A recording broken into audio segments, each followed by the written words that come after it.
ഇത് നമ്മുടെ കരിമ്പാണ്, റെയിൻബോ കരിമ്പ്. ഇതിൻ്റെ പേരാണ് റെയിൻബോ കരിമ്പ്. അതിൻ്റെ കളർ കൊണ്ടാണ് ഇതിൻ്റെ റെയിൻബോ കരിമ്പ് എന്നറിയപ്പെടുന്നത്. സാധാരണ പറയുന്നത് ഇതിൻ്റെ സ്കിന്ന് നമുക്ക് വിരൽ കൊണ്ട് ഇങ്ങനെ നഖം കൊണ്ട് പൊളിച്ചെടുക്കാമെന്നാണ്. അത്ര ചെറിയൊരു സോഫ്റ്റ്നെസ് ഉണ്ട്, ഇങ്ങനെ വരും. പക്ഷേ നമുക്ക് പൂർണ്ണമായിട്ട് അത് പൊളിച്ചെടുക്കാൻ പറ്റില്ല. റെയിൻബോ കരിമ്പ് കാണാനുള്ള ഭംഗി നല്ല ഭംഗിയാണ്. അപ്പോൾ ഇത് നമുക്ക് വെട്ടിയെടുക്കാം.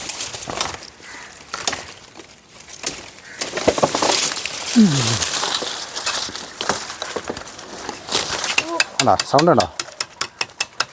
റെയിൻബോ കരിമ്പ്.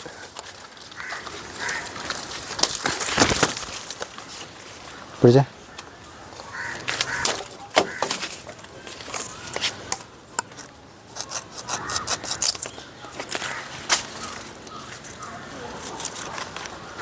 ചെറുതായിട്ട് അതെല്ലാം നമ്മുടെ സാധാ കരിമ്പ് പോലെ തന്നെ. എൻ്റെ പുറത്തെ കളറ് ഇതേപോലെയാണ്. നല്ലൊരു കഴിച്ചു നോക്കി.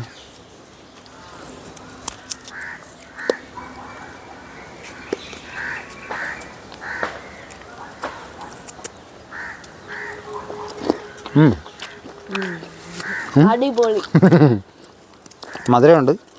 നമ്മുടെ സാധാ കരിമ്പിൻ്റെ മധുരം കുറച്ച് സോഫ്റ്റാണ്. ആ കരിമ്പിനെക്കാട്ടി കുറച്ചുകൂടെ സോഫ്റ്റാണ്.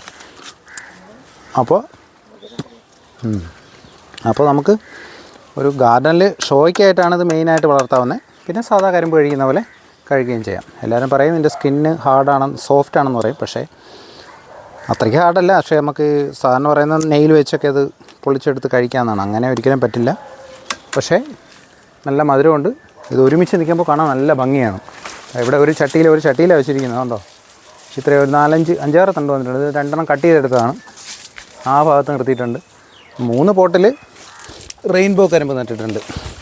അപ്പോൾ ഇതാണ് റെയിൻബോ കരിമ്പ്. ഇതിൻ്റെ തൈ നമ്മളെടുത്തിട്ടുണ്ട്.